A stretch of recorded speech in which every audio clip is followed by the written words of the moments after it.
Bienvenue sur cette nouvelle vidéo. On se retrouve dans ce cadre incroyable.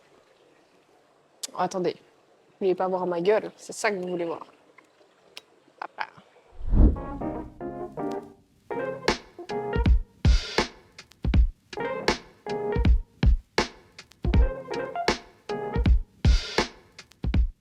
On se retrouve aujourd'hui pour cette dernière vidéo de l'année. Aujourd'hui, j'aimerais faire avec vous un petit bilan de 2023. Enfin, surtout, vous montrer comment je le fais, peut-être vous inviter à le faire de la même manière. Et surtout, un sorte de comment préparer 2024. Bon, on va se retrouver dans la chambre, ça va être plus simple, plus tranquille, moins bruyant et surtout, il va faire beaucoup plus frais. Alors, on se retrouve ici. Après cette intro plus que bancale, on va se retrouver tout simplement dans le lit, en mode chill. Un instant, je prends mon ordi. Hop, on va se poser comme ça. Alors, pour ce bilan, ces objectifs, je vais vous partager ce que moi je fais personnellement, surtout comment j'ai masterisé une façon de faire pour moi, parce que je vois des tonnes et des tonnes de façons de faire de toute manière ces objectifs, et comme toujours, je crois pas qu'il y ait une bonne ou une mauvaise façon de faire. Je pense qu'il faut faire la façon qui nous convient le mieux. Comme pour tout, comme pour créer des routines, comme voilà. En gros, il faut tester, voir ce qui nous convient nous et tester tout simplement. Malheureusement, je suis pas une Pinterest girl, même si j'adorerais pouvoir tout faire de manière esthétique et tout. Non. J'avoue que je préfère des trucs qui restent quand même minimalistes, jolis, et pas trop de farfelus et surtout qui aillent à l'essentiel. Donc ici on va vraiment être sur un truc plutôt très simple, très basique, qui va à l'essentiel. Peut-être ça vous conviendra pas, peut-être ça vous conviendra. Bref, on va regarder tout ça ensemble. On va passer sur mon écran. On se retrouve sur mon écran et on se retrouve sur une application que j'ai découvert cette année, que j'aime beaucoup, qui s'appelle Milanote et que j'adore parce que visuellement c'est hyper cool, je trouve, à utiliser. Ce que je vais faire ici, vous pouvez le faire sur n'importe quel support. En vrai, on s'en fout. On n'est pas à l'école, vous pouvez le faire sur votre mur, sur un tableau, dans un cahier, sur une feuille, dans votre ordi, sur Notion, sur tout ce que vous voulez, on s'en fout. L'important c'est de faire sur un truc qui vous convient. Ça me manque un peu de faire à la main, donc c'est quelque chose que je vais prendre l'habitude de refaire dans un cahier exprès pour ça. Et c'est peut-être un teaser pour l'année prochaine sur quelque chose sur lequel je travaille. Et je vais continuer à travailler. Alors voilà comment moi je vais faire. Alors, on voit ici, on a, là je l'ai écrit en template, ça c'est le mien perso que je vais utiliser. Donc, pour 2024, moi la première chose que je fais pour faire ma rétrospective, c'est de faire la roue de la vie. Et la roue de la vie c'est quoi? Eh bien c'est ça. En gros, c'est le fait de noter de 1 à 10 comment on se sent dans chaque sphère de sa vie. Ça permet de faire une introspection, une rétrospective, comment on se sent aujourd'hui, à l'heure actuelle, le 31 décembre 2023, par rapport à tout ça. Et donc, il y a 1, 2, 3, 4, 5, 6, 7, 8. 1, 2, 3, 4, 5, 6, 7, 8, 9, 10. Il y a 10 cadrans différents. Pour ce qui est de chaque sphère, ça, vous pouvez vraiment les modifier en fonction de votre vie. Pourquoi je dis ça? Parce qu'il y a des grandes choses qui vont ressortir à chaque fois, la famille, amitié, vie sociale, etc. Mais par exemple, j'en ai vu certaines, vous pouvez taper sur Google roue de la vie, vous en trouverez où vous voulez, partout, à l'appel. Vous pouvez taper roue de la vie et vous allez trouver en fait des qui sont plus axés par exemple sur par exemple des étudiants qui mettent scolarité, études, voilà, parce que moi là j'ai mis travail et carrière, mais pour vous ça peut être études, ça peut être peu importe. Soit des centres, des choses qui vous correspondent, en reprenant peut-être les basiques et tout pour vraiment faire un point. Moi j'ai mis personnellement la famille, amitié et vie sociale, amour, couple, loisirs, fun, travail, carrière, j'englobe les deux. Les finances, développement personnel et bien-être, ça inclut un peu tout mon développement personnel finalement, comment je me sens, spiritualité, etc. Ma santé, donc là c'est plutôt vraiment santé physique. Ici j'ai mis lieu de vie, environnement, situation actuelle, est-ce que je me sens bien là où je vis aujourd'hui, est-ce que je suis dans un environnement, mon environnement dans lequel je suis, donc peut-être avec qui je suis entourée, etc. aussi, ça rentre là-dedans. ma situation actuelle aussi, je la rentre là-dedans, ça rentre dans l'environnement, est-ce que ma situation actuelle, elle me convient? Et ensuite la santé mentale. Comment je me sens aujourd'hui vraiment mentalement? Est-ce que ma santé mentale roule? Et moi j'ai mis ces points-là qui sont vraiment importants pour moi. Comme vous voyez, la roue de la vie, ça se présente sous une roue, en forme de roue évidemment, avec de 1 à 10, donc 1 étant le minimum évidemment, 10 étant le maximum. Et ce qu'on va faire en fait pour remplir cette roue de la vie, c'est de noter de 1 à 10 en, là vous avez le choix, de soit colorier voilà, votre jusqu'à combien vous vous sentez bien. Je vais effacer ça parce que c'est dégueulasse. Ou alors de mettre des points. Il est tout petit là le point. Là, il est trop gros mais c'est pas grave.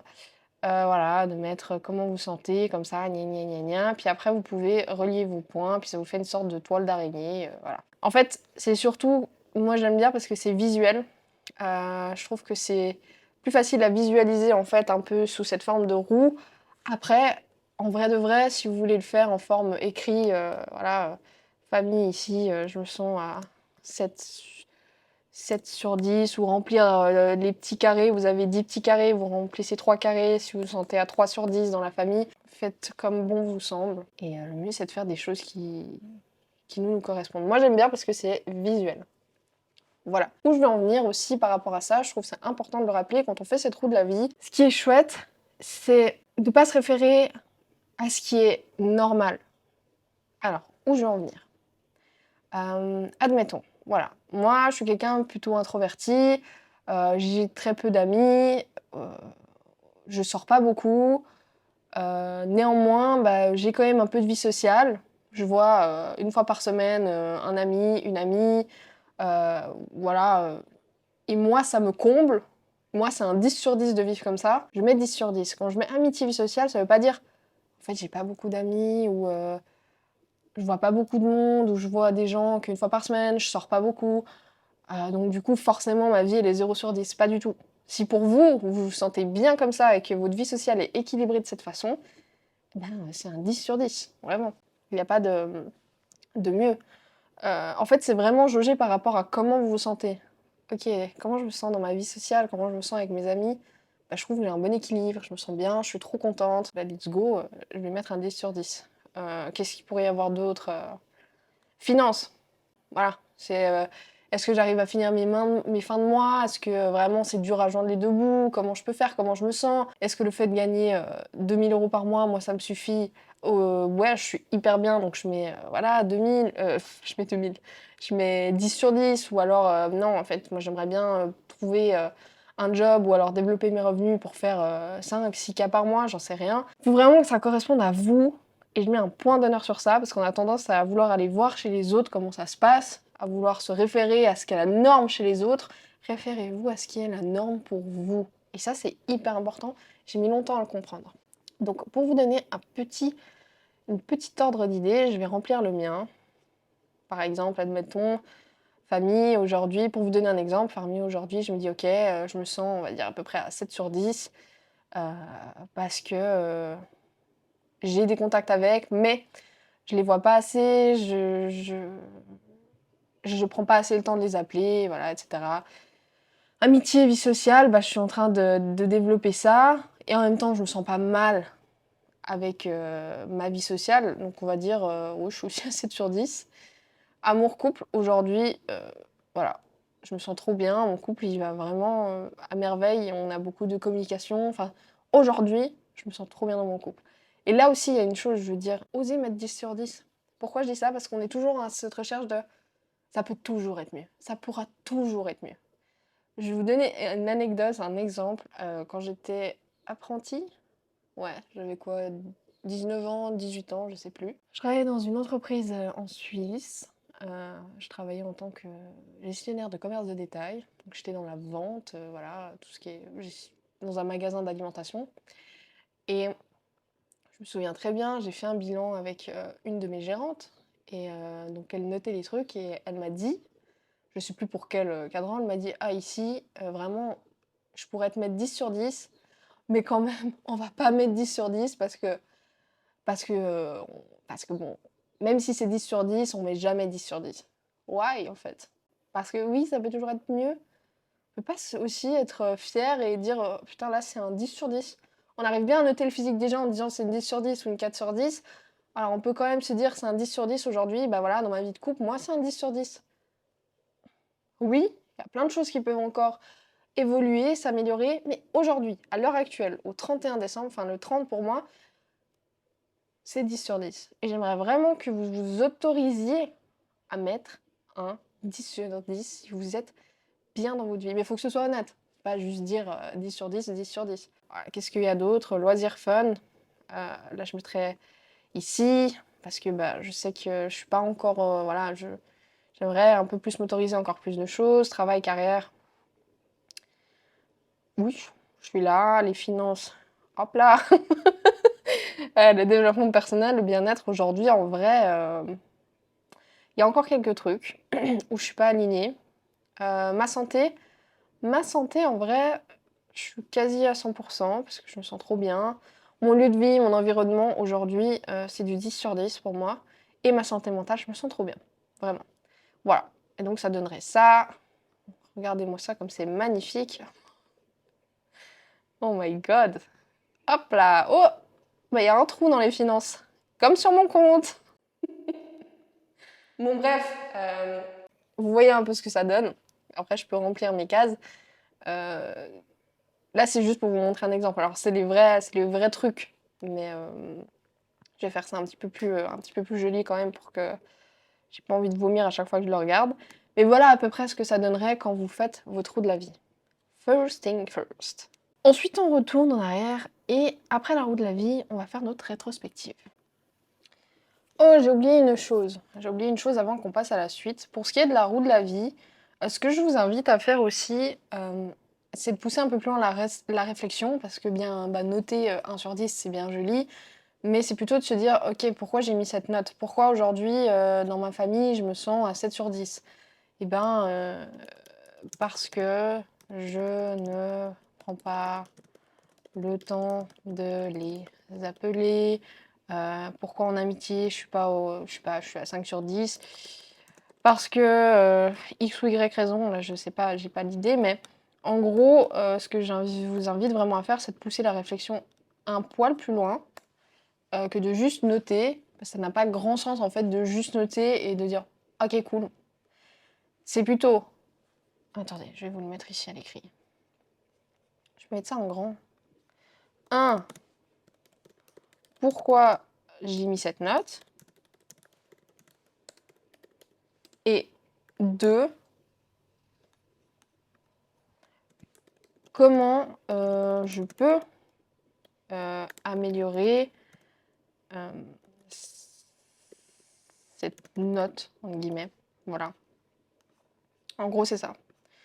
1. Pourquoi j'ai mis cette note? Quelles sont les raisons qui ont fait que j'ai mis 5 sur 10, que j'ai mis telle note? Et si je peux, donc si j'ai mis une note un peu plus vaste, comment je peux améliorer cette note pour les mois à venir? Et ce que je vous invite encore à faire, c'est de faire ça tous les trimestres. C'est-à-dire une fois par trimestre. Donc là, ça fait janvier, février, mars. Ouais, tous les 3 mois, quoi, en gros. Donc en mars, vous mettez un petit rappel dans votre agenda, dans votre note, dans votre iPhone, peu importe. Vous mettez un petit rappel et vous prenez un moment pour vous pour refaire une fois la roue de la vie. Vous reprenez une neuve, vous en imprimez une, vous faites ce que vous voulez, vous en reprenez une vide.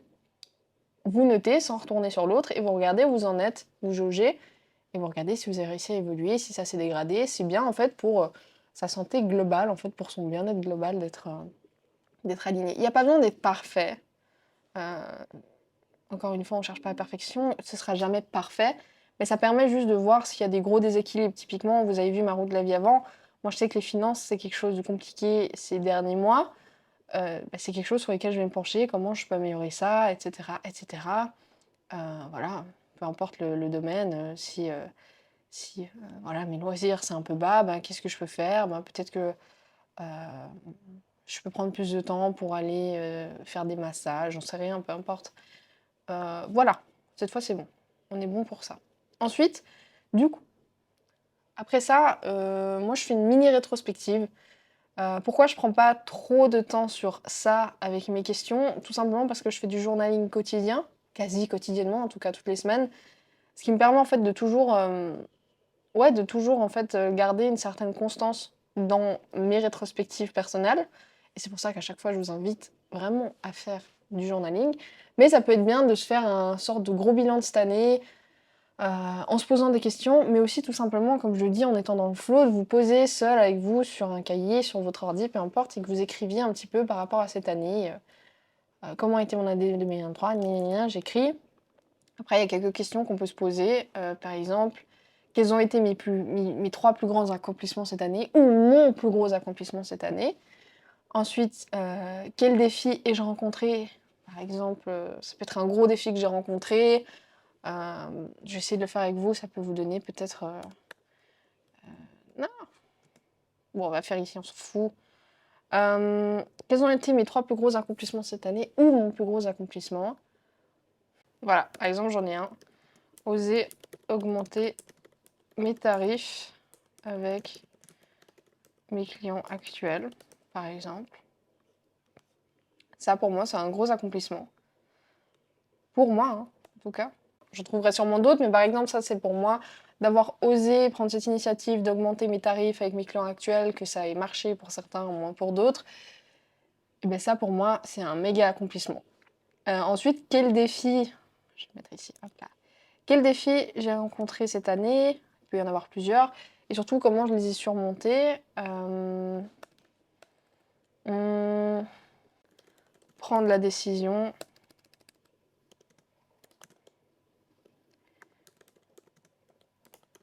d'arrêter avec certains clients. Voilà. Par exemple, moi, je sais que ça a été un gros défi. J'ai été confrontée à un choix. Et je sais que pour moi, par exemple, ça a été un défi parce que je me suis retrouvée vraiment à devoir peser le pour, le contre. Est-ce que je fais ça? Est-ce que je fais pas ça? Donc, quel domaine ai-je le plus progressé? Mais ici, c'est vraiment dans ma confiance. Dans ma confiance en moi. Alors, je vais pas rentrer dans les détails ici à chaque fois parce que c'est juste pour vous donner un exemple de ce que ça donnerait. Une chose que j'aurais aimé faire différemment. Est-ce qu'il y a quelque chose que j'aurais aimé faire différemment? Bah, pour le moment, il n'y a rien qui me vient. Bah, j'ai repris le sport 3-4 fois par semaine. Des repas sains. Et la danse. Voilà, tout ça, c'est des trucs qui ont amélioré ma santé physique et mentale, par exemple. Et quelle est la chose la plus importante que j'ai apprise cette année et comment puis-je l'appliquer à l'avenir? Bon, ça, je vais pas le faire maintenant, je me poserai vraiment tout à l'heure, moi, pour faire ça. Mais voilà un petit exemple de ce que ça peut donner comme réponse. Donc voilà un petit peu les 6 questions. Et après, vraiment, si vous voulez aller en freestyle, vraiment, vider tout ce que vous avez à dire sur comment s'est passée votre année, je vous invite vraiment à le faire. Et donc, la dernière partie, c'est les goals perso et goals pro. Moi, j'ai mis les deux. Après, si vous voulez vous fixer que des goals perso, c'est ok aussi. Peu importe, ça c'est à vous de gérer. Moi, je vais mettre les deux parce que je vais me fixer des objectifs dans les deux. Alors, comment va se présenter mon joli petit template? Un petit peu esthétique quand même, hein, vous avez vu? Je fais des efforts. Alors, goal pro et perso, j'ai tout mis sur la même page, mais je sépare quand même. Alors, comment je m'organise pour ça? La première chose que je vais remplir, c'est ici, c'est mes main goals. Donc, c'est-à-dire, c'est vraiment le goal, ce que je veux avoir atteint à la fin de 2024. Donc, en décembre 2024 au minimum, ou plus tard. Perso et pro. Et ici, et je vous invite aussi à faire pareil, c'est d'en mettre 3 grands maximum.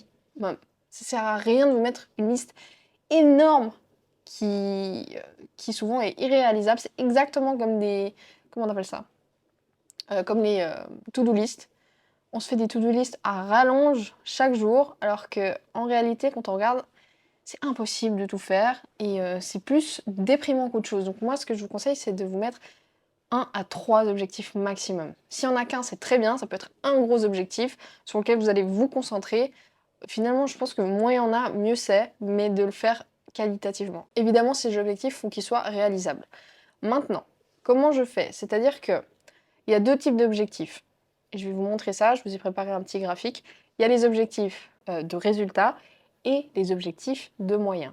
Pour ce qui est de mes main goals, ça va être des objectifs de résultats. Donc, ça reste des objectifs sur lesquels je n'ai pas vraiment le contrôle. Parce que par exemple, je sais pas, qu'est-ce que ça pourrait être? Voilà, je crée une page Instagram et je me dis, ça c'est un très bon exemple d'ailleurs. Fin 2024, sur mon compte Instagram, je vais avoir 1 million d'abonnés. Vous n'avez pas le contrôle sur ça. C'est ça que je veux dire. C'est-à-dire que vous ne pouvez pas contrôler si vous aurez 1 million d'abonnés. Non, c'est impossible à savoir. Donc, ça peut être un objectif de résultat pour la fin de l'année. J'aimerais pouvoir atteindre ça, mais il ne faut pas avoir une attente complète sur ça parce que ça peut varier, parce que ça peut être plus comme ça peut être moins et c'est ok. Alors je ne sais pas si c'est très clair ce que j'essaie de vous dire, mais c'est que ça va être la vision. Je vais vous le montrer après, comme j'ai dit dans le graphique, mais ça va être la grande vision de ce que je veux pour la fin de l'année. Ce qui va être intéressant après, c'est justement les objectifs de moyens. C'est comment je fais pour me rapprocher au plus possible de cet objectif de résultat. Comment ça se différencie? Donc, d'un côté, on a nos objectifs de résultat. C'est ce que je vous disais avant.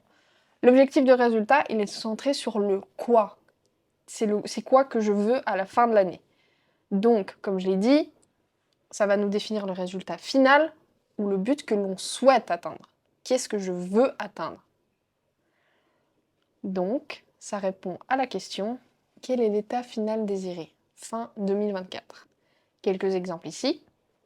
Atteindre un chiffre d'affaires de 1 million d'euros d'ici la fin de l'année, réduire le taux de turnover du personnel de 15%, ou alors courir un marathon en moins de 4 heures. Voilà, ça c'est nos objectifs de résultat. Ah ok, fin de l'année, je veux ça. Maintenant, pour pouvoir atteindre ça, on va fixer des objectifs de moyens. Et donc là, la différence, c'est qu'on va se concentrer sur le comment. Comment on atteint ce quoi grâce en mettant des actions, des stratégies et des processus en place pour atteindre nos objectifs de résultat en se fixant des méthodes étape par étape.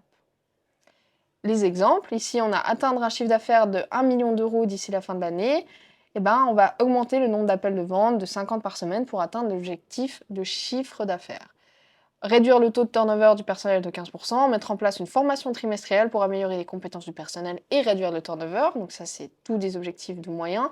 Et le dernier, voilà, le résultat, c'est courir un marathon en moins de 4 heures. Qu'est-ce que je vais faire? Je vais m'entraîner 4 jours par semaine pour me préparer à courir un marathon. Voilà. Ces exemples-là, je les ai demandés à ChatGPT. Merci d'ailleurs. J'arrivais pas à en trouver des très pertinents. Du coup, je trouve que c'est très pertinent. Donc ça, c'est quoi? Qu'est-ce que je veux? Résultat final? Courir un marathon moins de 4 heures? Comment je fais? Je vais m'entraîner 4 jours par semaine. Voilà. Grosso modo, c'est ça. Ici, pour rappeler, en gros, c'est la différence entre la direction vs la route. Donc les objectifs de résultat, ils nous donnent la direction, où est-ce que je veux aller. Et c'est important d'avoir une direction. Mais ce qui fait qu'on va là où on veut aller, c'est nos objectifs de moyens qui vont décrire quelle route on va devoir prendre. C'est notre GPS en fait. Comment j'y arrive? Ok, dans mon GPS, j'ai ce point-là, je veux arriver ici. Comment je fais? Quelles sont les étapes? Je dois prendre cette route. Après, je dois m'arrêter ici, par là, je dois faire ça. Ok, et ensuite cette route-là. Voilà, grosso modo, c'est ça. J'espère que c'est assez clair. Donc c'est comme ça que je m'organise. Donc, ici, je vais mettre 3 maximum. Ça peut être un gros, comme j'ai dit, c'est suffisant. Et après, ce que moi, je vais faire, c'est que je ne vais pas remplir jusqu'à, en fait, au dernier trimestre, tout ce que je veux faire. Non, du coup. Je vais d'abord remplir ici, qu'est-ce que je vais faire de janvier à mars. Ce que je vais faire ici, c'est de remplir encore une fois, 1 à 3 gros objectifs pour me rapprocher, on va dire, de ce quoi final. Donc ici, ça va être des objectifs de moyens. Grosso modo, on va dire, je vais reprendre un exemple ici. Voilà, c'est pas ce que je vais faire, mais c'est pour vous donner les exemples. Hop, on va faire copier-coller. Ok, ce que je veux, moi, c'est courir un marathon. Ce qu'il faut que je fasse, c'est au moins ça. Mais comment je vais le faire, c'est que, ok, de janvier à mars, je vais faire quoi? Trouver un coach. coach running, acheter mon matériel. Voilà, par exemple. Je vous dis ce qui me vient comme ça. Hein. Ce que moi je mettrais, par exemple, c'est ça. C'est ok, première étape, moi je veux être suivie vraiment à fond pour savoir comment faire les choses bien. Donc je vais me trouver un coach de running. Je vais acheter mon matériel de running de qualité parce que je veux faire les choses vraiment bien pour commencer justement à m'entraîner. Et peut-être que début janvier, je vais commencer à courir. J'aime bien mettre toujours aussi des goals high-low, comme j'en avais parlé dans une de mes vidéos. C'est-à-dire, voilà, par exemple, je me dis, je vais, selon mon emploi du temps, déjà commencer à courir 2-3 fois par semaine. Voilà. 3 choses que je vais commencer à mettre en place. Voilà, petit à petit. Et ce qui est bien après, c'est de décortiquer encore davantage. Plus vous décortiquez en fait, mieux c'est pour que ce soit clair dans votre tête et que vous ayez vraiment la vision et surtout de savoir comment faire. Plus c'est détaillé, mieux c'est. Donc après, vous pouvez sous-détailler. Comment je vais faire? Je vais me mettre pour faire ça. Vous pouvez faire une autre page, mais voilà, qu'est-ce que je pourrais mettre? Comment je peux détailler? 2 à 3 fois par semaine, je bloque 1 heure pour ça, etc., etc. Je pense qu'on a compris un peu la chanson, mais grosso modo, voilà comment je m'y prendrai. J'espère que jusque-là, c'est assez clair ce que je vous dis. Et donc oui, après, ce que je vous invite toujours à faire aussi, hop là, se remettre bien sur mon bureau de fortune. Ce que j'invite toujours à faire, c'est de fixer le plus possible des objectifs de high-low goal. Voilà comment je m'organise. Assez basique, mais c'est beaucoup plus clair pour moi et beaucoup plus simple. Ça vous demandera un peu d'introspection, de vous poser, etc., etc. Et donc après, ça va être de mettre des habitudes, un peu comme on avait vu pour les routines. Donc là aussi, ça sert à rien de mettre 50 habitudes. Mettez-vous aussi 1 à 3 habitudes, c'est très bien pour l'année, que vous les mettre en place, vraiment ancrées, qui sont importantes pour vous, qui aillent vraiment dans la lignée de ce que vous voulez, de vos objectifs, etc. Et toujours, moi, j'invite vraiment toujours à fixer en mode high-low goal. Donc, ça veut dire 2 à 4 fois, 15 à 20 minutes. Voilà, des choses qui vous permettent d'être flexible aussi. Moi, je trouve que c'est important. Dernière chose que je mets en place qu'à partir de maintenant, ça va être les non négociables. Comment vous expliquer ça simplement? Les non négociables, ça va surtout toucher, on va dire, à nos valeurs, à nos principes, à ce qui est vraiment important pour nous. Et je vous invite vraiment à vous fixer des non négociables dans vos journées ou dans votre vie de manière générale pour vous respecter vous-même. Hop là, je n'avais plus de batterie, donc on se retrouve ici sur mon portable. De toute manière, j'avais bientôt fini, mais du coup, ma caméra s'est éteinte. Et donc, j'en étais où? J'en étais sur les non négociables. Les non négociables, c'est aussi large que varié. C'est-à-dire que ça peut être ne pas louper une seule séance de sport parce que ça va avec ma santé. Donc tous les jours, je m'engage, c'est mon non négociable, à prendre un moment pour faire une activité physique. Même si c'est 20 minutes, de bouger, de marcher, de faire quelque chose parce que je sais que c'est hyper important pour ma santé. Ça, c'est par exemple un non négociable. Qu'est-ce qu'on a d'autre? Un autre non négociable, c'est par exemple de dire pour moi, mon couple ou les moments avec ma famille et mes amis, c'est sacré. Donc, mon non négociable, c'est que tous les jours, à 18 h, quoi qu'il en soit, quoi qu'il arrive, à 18 h, j'arrête de travailler, si vous êtes à votre compte, par exemple. Qu'est-ce qu'on aurait comme autre exemple de non négociable? Mon non négociable, par exemple, ce serait tous les jours, je consacre 20 à 30 minutes pour me former sur une formation que j'ai achetée, une ancienne formation, pour m'améliorer, pour faire quelque chose. Voilà, c'est un exemple de non négociable. C'est vraiment des choses qui sont pas négociables. C'est assez clair dans le nom, mais grosso modo, voilà, c'est ça, des non négociables. Voilà comment je prépare mon année, comment je fais ma petite rétrospective. J'essaie de la garder au plus simple possible. Je sais pas si c'est quelque chose que je peux partager en mode template. Je vais regarder, attendez. Si, je crois que je peux vous partager. Alors, si ça vous intéresse, n'hésitez pas à me le dire en commentaire. Si ça vous intéresse d'avoir l'exemple de ce que j'ai fait, pour pouvoir l'utiliser aussi chez vous dans Milanote, si vous souhaitez. Milanote, c'est gratuit d'ailleurs, jusqu'à un certain nombre de cartes, comme ils appellent. Je crois que c'est ça. Dans tous les cas, vous avez quand même normalement, assez de marge avant que ça devienne payant. À moins que vous l'utilisiez vraiment à balle, donc là, il faudra passer sur le payant. Dans tous les cas, c'est un super outil hein, pour revenir sur ça. Donc si ça vous intéresse que je vous partage les templates, je vous mettrai les liens dans la description. Ainsi que le lien pour télécharger Milanote. C'est pas sponsor évidemment. On s'arrête là pour aujourd'hui. Je vous souhaite une très bonne fin d'année. Si vous fêtez, amusez-vous bien. Je vous dis à l'année prochaine et je vous dis ciao tout le monde et à bientôt.